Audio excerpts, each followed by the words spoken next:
I just wanted to add some voice lecture to help explain self-efficacy and how important it is to motivation. If you follow along with the PowerPoint slides, you'll be able to see where I'm reading, starting with self-efficacy. Self-efficacy is the belief that a person has in their ability to perform a task. This can be anything, any sort of task, a mathematics problem, writing a paper, or even maintaining a positive relationship, sorts of things we would find in both teaching and in counseling. Basically, people in their minds make judgments about their abilities to perform a task, or they have in mind a desired outcome. That can be general or actually quite specific, depending on the person and the task. They also have expectations about the strategies they use. These are called outcome expectations, according to Bandura, who was really the father of all of these theories of motivation. Outcome expectations are judgments about the consequences of performance. Will my performance have a positive outcome or a negative outcome? These, again, are negative or positive expectations. The more positive a person feels about the outcome, the more likely they are to be motivated to perform that task or to use a strategy toward that end or in a certain performance.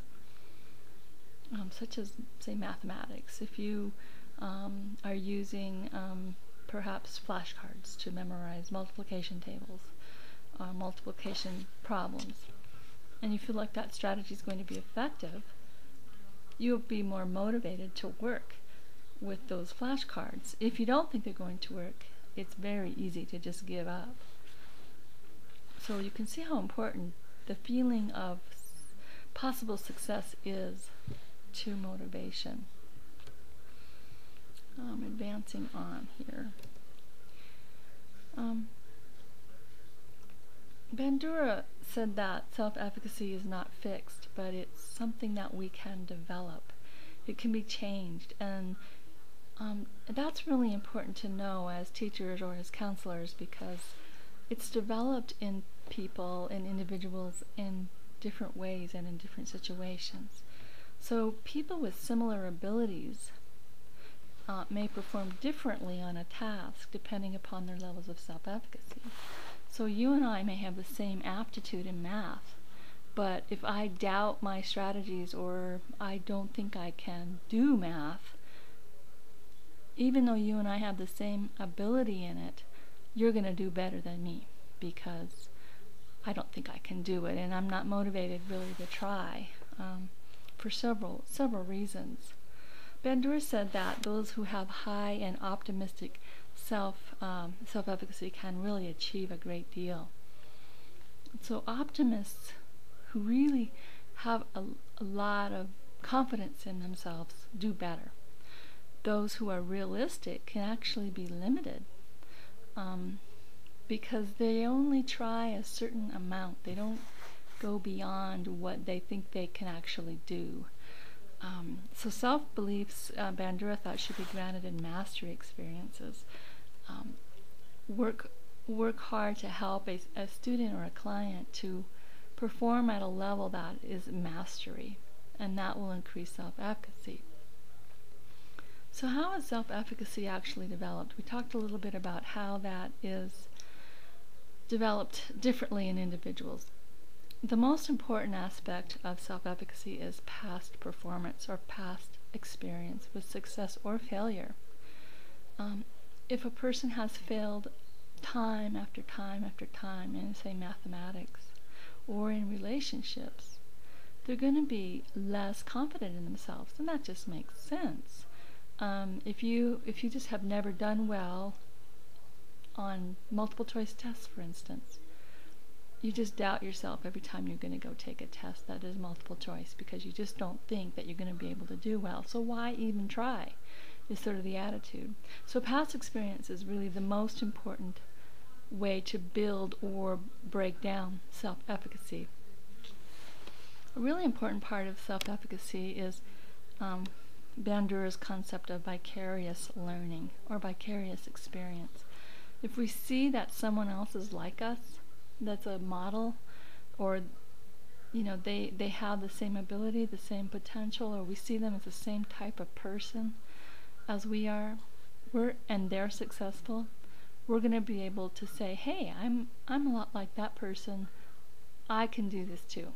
So vicarious experience through watching a role model or a model who is respected is really important. And as you recall when we were talking about Maya Angelou and her experience with Mrs. Flowers, she saw Mrs. Flowers as the ideal model. And they had the same interests. They had, they were both black. They both lived in the same community. They both faced a lot of the same cultural and racial difficulties. And so Maya, even though she was a young girl, really felt that she could relate to Mrs. Flowers. And so vicariously, she felt she could be like Mrs. Flowers one day. And she actually did become like Mrs. Flowers and even surpassed her. And now she's a role model herself. The third effect on self-efficacy is verbal persuasion. This is really important too for teachers and counselors. And it's more than just oh, you can do this. It's more than that. It's more of a why I think you can do it. So, for instance, if you were working with a child who was having difficulty with math, and you had shown that person some strategies to use in that problem, you could show the child how they were successful, how they could be successful by using that particular strategy, and walking them through it and showing them that because they used that strategy, they were successful. Same thing goes with relationships. If you have strategies that you can show a client, or a cause and effect, when you say, oh, this is simplistic, but when you treat a person nicely or listen to them effectively, such as in Rogerian style, summarization or even paraphrasing what they say back, that's a strategy for relationship building. And if you can demonstrate to them or show them how they can be successful using that strategy, it can be really effective. It's not as important as past experience, but part of getting a person to be successful and building on success is verbal persuasion. And then the last one is the physiological or psychological states. I think that Maslow's hierarchy comes into play here. If a child or a person does not feel safe, if their basic needs are not being met, these things are just going to go by the wayside. They're not going to be motivated to do anything. They're taking care of their basic needs. So if they're hungry, if they're scared, if they're not feeling safe, they're just not going to be feeling like they're able to perform a task.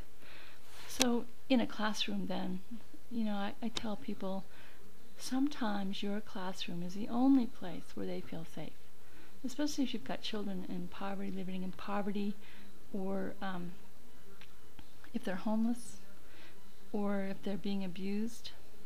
They're not feeling safe outside of your classroom, but you can make your classroom a safe place. Same with the counseling office. Sometimes that's the very best place for them, the most comfortable and safe place in their life, in their experience. And you, as the teacher or the counselor, are responsible for creating that culture, that space that feels safe to them.